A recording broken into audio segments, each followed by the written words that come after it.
We are going to get into it. We are working on a 2014 Cadillac Escalade. Customer's complaint is a misfire on cylinder one. It's been at 2 other shops and now it's at my shop. It's been, the ECM's been replaced, the tune-up's been done. I wouldn't be surprised if they did injectors, but they did a valve seal at the dealership to repair an oil consumption issue on cylinder one, but then they determined that it needs lifters. So this vehicle has 185,536 miles. Do a full flood mode test. Turn the key off, turn the key on, put the pedal to the floor and crank the key.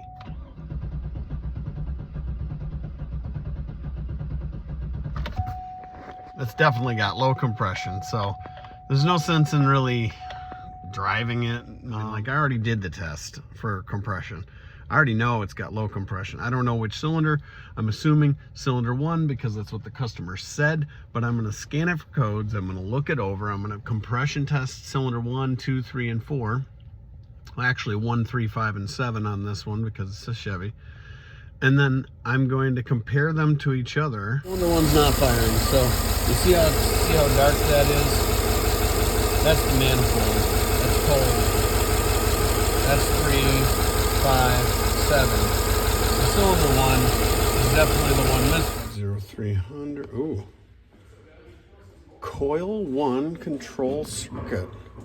Ignition coil 3 control circuit. Oh, that could just be them fiddling around, I guess, with having everything unplugged, but alright. Go ahead and take these spark plugs out. They do look new. That's good. Maybe it needs another spark plug, so they threw an NGK in there to replace the AC Delco. You sold them a set of AC Delcos, and then you end up putting an NGK in cylinder one because you're like, well, maybe it's a bad spark plug. All right, go ahead. 4 cranks. 1, 2, 3, 4. Okay, we got 210 on that one. 210. So lowest compression is cylinder 1. Go ahead and let's do compression against on cylinder 1.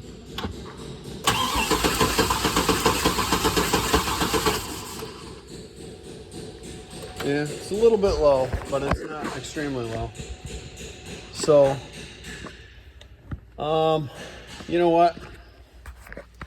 Go ahead and fire it up. Just as I expected. 0. Okay, go ahead and start this one.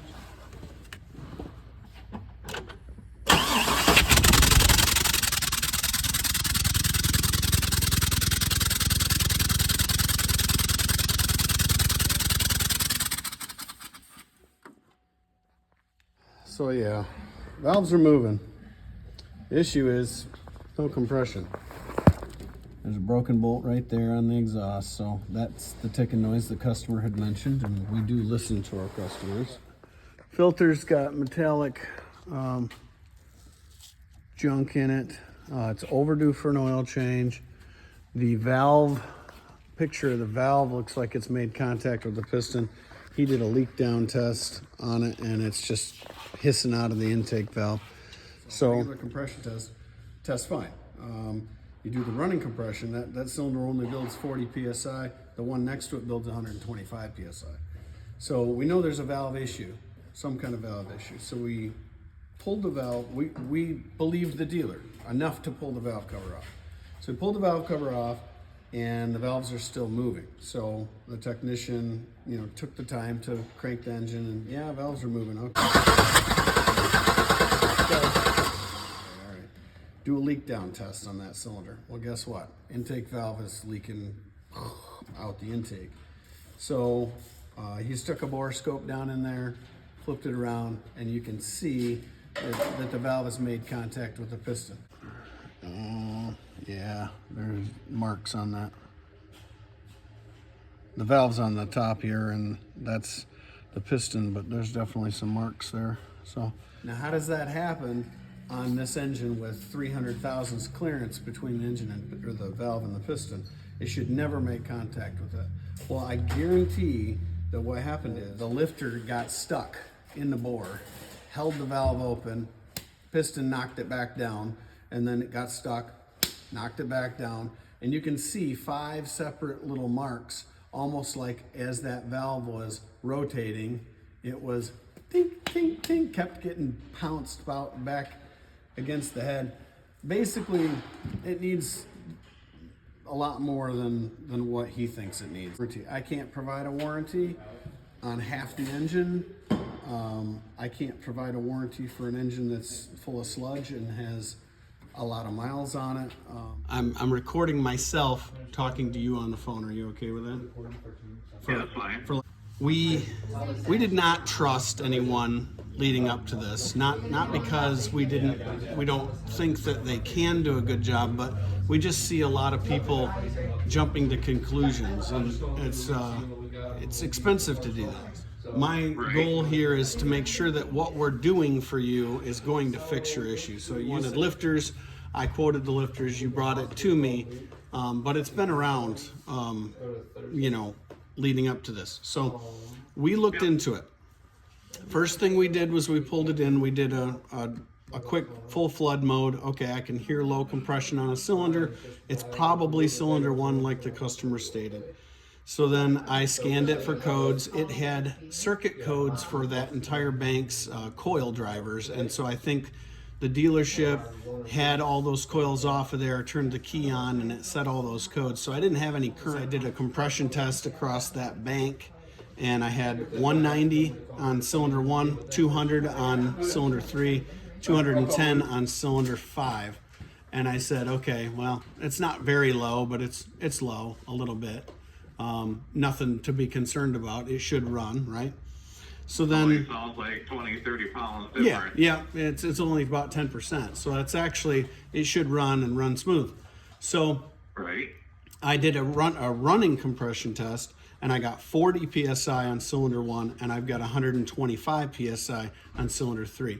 So definitely a valve train issue, okay, on cylinder 1. Yeah. So then I told Katie, I said, we can call the customer, but we do have approval to do the job. I think we need to get the valve cover off of it, and we need to, just keep a real good attention of what we're doing and keep diagnosing it as we go in. He got me this morning. He said, I got the valve cover off.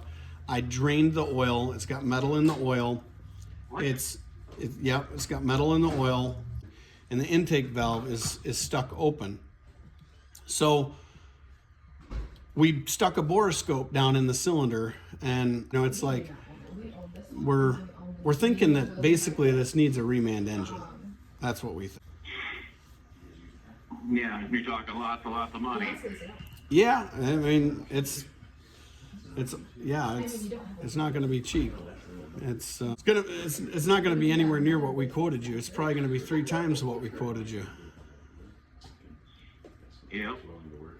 I'm having him put quotes together now so that we can at least go over that. It doesn't mean we're going to twist your arm into doing anything you don't want to do, but we're going to give you those options. It's kind of a pickle, Yeah. I guess my question, just for my mind, is do you think that this motor has got to this point because of being misdiagnosed and I continue to drive it, or do you think this is something that happened early on? To answer your question, I don't think that this was a direct result of any of the work that they did. Okay, no. I think this was happening from the beginning, right? We know it started having a problem before you brought it into the shop, because you don't just bring it in and say, I have a problem that you don't have. So you brought it in with a misfire. I think it's been doing this, and it's just been getting worse because nothing gets better. And, could it have been avoided? Maybe, but you can't change the past, so there's no sense in dwelling on that. No, that's fact. That's just kind of frustrating for me because of a misdiagnosis early on that could have, if I would have known that was more severe, everything's pointed towards the electrical issue. It's like, okay, well, if it's an electrical issue, then it's not going to heard anything. The hard part for me is I don't have any records of what they did. So I don't know if when they brought it in the very first time, I can't say with confidence that they didn't have a code in the computer that said there was a circuit fault, you know, that led them down that path. I don't think a circuit code of any kind would have caused this, though, you know, so No. I don't know. The very first time we had it looked at, they had pulled the valve cover off, and they did a compression test on it, and they found no issues, and that's why I felt comfortable. But the thing is, I don't think they did a running compression test. Most people don't, So, well, I guess anyway, Yep. We'll get a hold of you here in a little bit when we get everything together for you. Alrighty. Okay. Thank you. Thank you. Yep. Hello. Hi, Robert. This is Lee at Johnson's Automotive again. Hey, I have this quoted up. Looks like we have it quoted up a couple different ways. When we're looking at this, it's not just the engine, right? We're doing an oil change. We're putting coolant in it. We've got exhaust manifold gaskets, intake manifold gaskets. I've got one spark plug. So the reason why I have one, that's because they changed out the spark plug at the dealer. I understand that's not on you. This is all becoming pretty frustrating in a big hurry. So but you guys gotta do what you gotta do. I understand that part, but it's just crazy. I mean, I wish if he would have had it diagnosed the right way early on and know that it was actually an internal issue. I think the biggest thing is that it just wasn't diagnosed properly.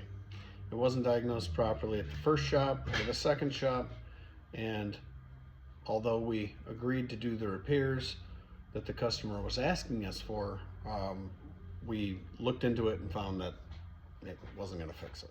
We're going to button the vehicle up, and we are going to pull it outside, and he's going to take it for now and make a decision later. So thank you for watching.